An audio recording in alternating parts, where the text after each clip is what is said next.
magsaliksik at matuto sa salita ng Diyos ngayong umaga. Napakabigat, kaya hindi natin alam kung anong ating pong gagawin at pinipili na lang po natin na huwag gumawa ng anuman o hindi magmalasakit. Naging tahimik na lang po tayo. Dahil po sa bigat ng problema natin po nakikita. Wag na tayong makialam, baka makadagdag pa o hindi ko alam ang gagawin. So, marami ang sobrang nakababad ngayon o nakasintro ngayon sa kanilang mga sarili. Kaya, nangyayari, wala silang pakialam. Dahil ang kanilang iniisip palagi ay ang kanilang mga sarili. Ang kanilang binibigyan pansin palagi ay ang kanilang mga sarili. Kaya, wag na ako makialam dyan. Hindi na ako magmalasakit. Ang aking alagaan ay aking sarili. Ang aking focus ay ang aking sarili. Mga kapatid. Diba?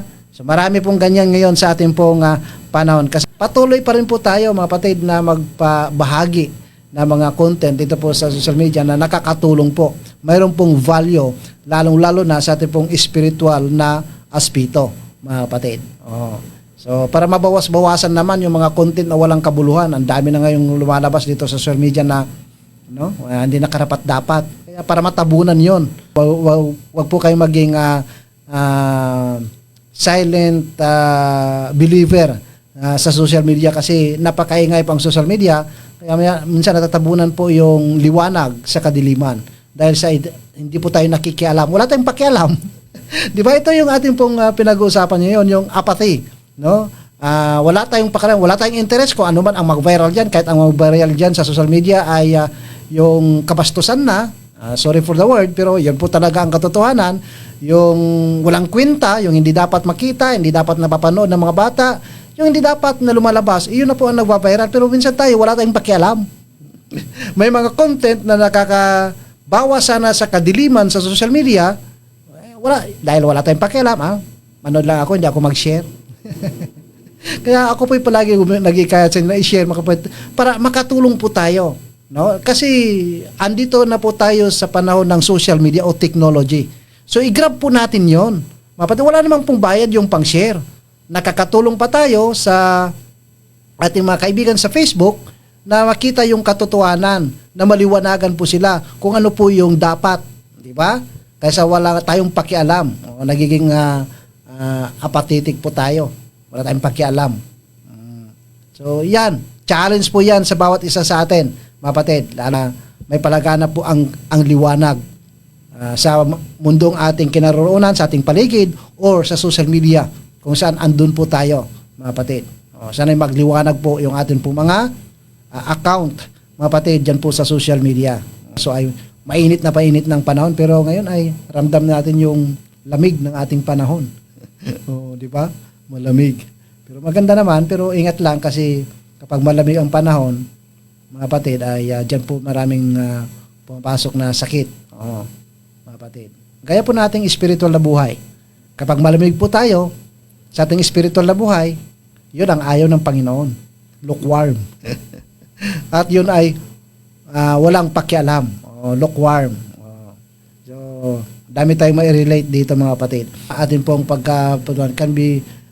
it can be a concern spiritually.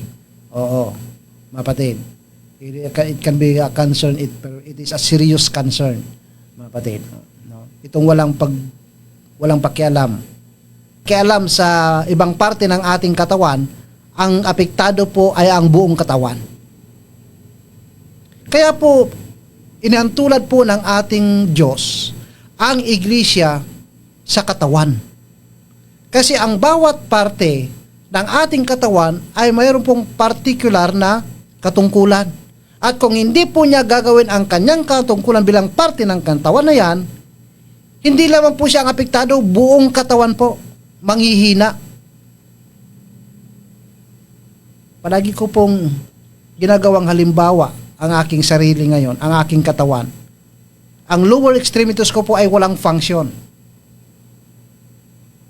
Kaya ang dali po akong hingalin. Dahil nga, may mga parte sa aking katawan na hindi ginagawa ang kanilang katungkulan. Ang nangyari, ang apektado, hindi lang yung paralyzed na katawan, kundi buong katawan. So, ganun din po mga kapatid, ang iglesia, kung wala po tayong pakialam, wala po tayong interest, mga kapatid, sa mga pagtitipon o meeting sa iglesia ng kongregasyon kung saan tayo, huwag tayong magtaka na manghihina talaga ang kongregasyon kung saan po tayo. Dahil tayo po ang sanhi. Oo, ang kawalang interes, ang kawalang pakialam, mga kapatid, ay nagiging sanhi ng paghina ng isang kongregasyon. At maaaring humantong sa kanilang kamatayan. So, namamatay ang isang kongregasyon kapag ang mga membro ay walang pakialam.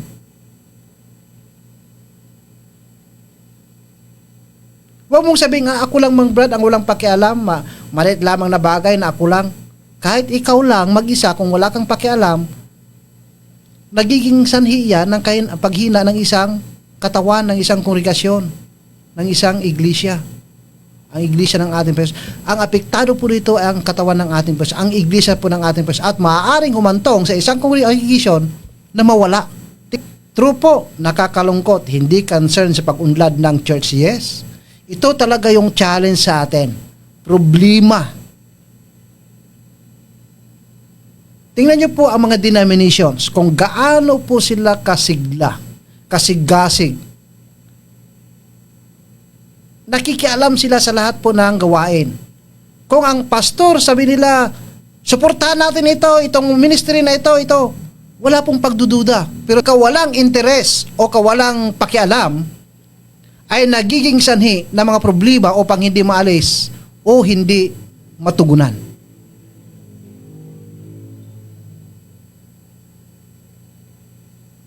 Mga kapatid, it is also a condition that makes brethren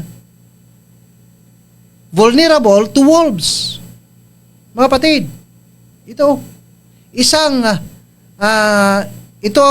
rin ay isang kalagayan na nagpapahina sa mga kapatid na nagbibigay daan sa mga ganid na lubo na pumasok at lamunin ang kawan. Vulnerable po. Maging vulnerable ang mga kapatiran sa mga ganid na lubo or false teachers na gusto po nilang pasukin ang iglesia ng ating Panginoon at lamunin ang nasa loob nito.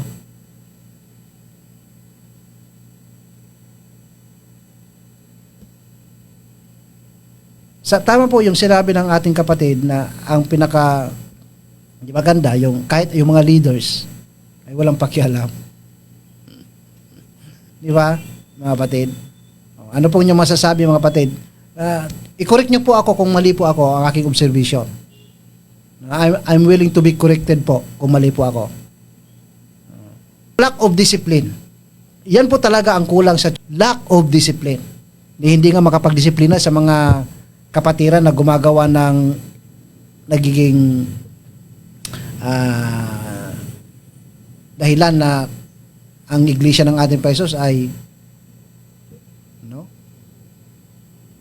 nakakayana.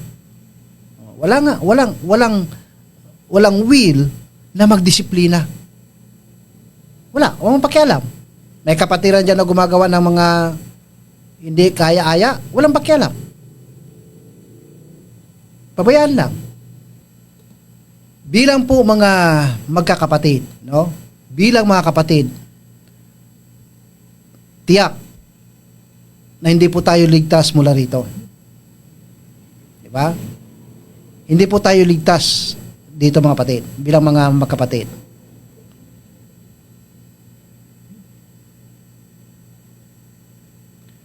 Yes bro, pwede, no? Pwede nyong pwede bro, kapatid, na kung gusto mong gawin mong reels ang mga videos ko. Pwede po, kapatid.